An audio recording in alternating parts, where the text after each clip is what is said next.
You know, murderous old ladies is not a trope I knew I needed in my life until I actually started reading it. So, if you're interested in exploring it, here's a couple of recommendations to get you started. First is Too Old for This by Samantha Downing. This was hilarious and I loved every second of it. It is about an elderly woman who is living a very quiet, peaceful life, going to her church group, trying to keep the peace between his son's new fiance and his ex wife while, bonding with her grandchildren, that kind of thing, until a true crime podcaster shows up on her doorstep one day and would like to interview her about several murders that she was being investigated for several decades ago. Because as it turns out, Grandma's taken care of some people. The book in general is just hilarious. There's just something about listening to a killer try to decide whether or not they can adequately dispose of a body without breaking a hip that just, I don't know, I loved every second of it. So that's a good starter one. Next is The Old Woman with the Knife by Gu Byung-mo. This is a South Korean story about an elderly assassin who is fairly close to retirement. She's only ever referred to in this book as Hornclaw, which I thought was just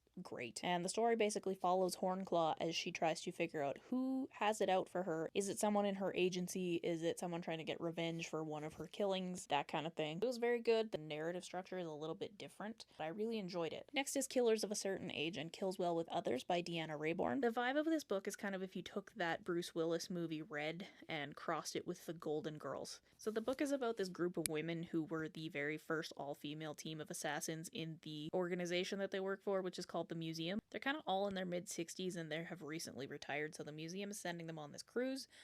While they're on this cruise, someone tries to kill them, and they learn pretty quickly that this someone is a part of the museum, and the only person that can order a hit of a former museum member is like the directors of the museum. So they have to try to figure out why their organization has it out for them and how they can stop it. I can't really say much about the sequel without spoiling the first book, but needless to say, both of them were a great time. Highly recommend them. And then last but not least is An Elderly Lady is Up to No Good and its sequel, An Elderly Lady Must Not Be Crossed, both by Helene Thurston. They're both kind of collections of interconnected short stories about a lovely Swedish lady named Maud who is in her 80s. She travels a lot, lives in this giant apartment by herself, and she routinely takes care of people who annoy her or just inconvenience her in general in a very permanent way. Honestly, though, half the people she describes as an introvert myself, I'd have done the same thing, or at least wanted to. Anyways, like I said, both very good. I really liked the last short story in the